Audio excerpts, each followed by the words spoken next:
Professor Mithilesh Mithila.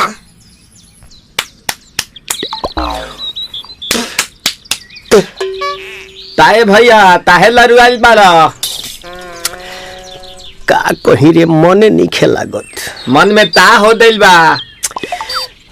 ओकरा से मिलला बड़ी दिन हो गइल बा। ते तला थे हो ओकरे से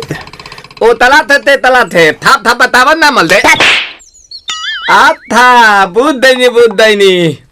ये दो बात तो ही का हमारे भी दो दाल बा मिलवा दे मिलाऊ ना आवा थू ना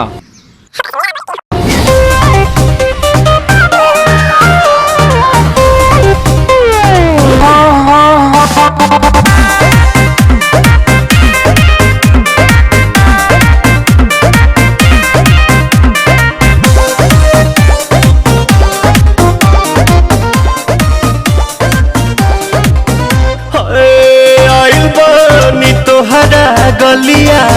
केने बाड़ू हमार ललिया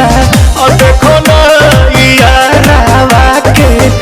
पैसन भइल बा हलिया बढ़ता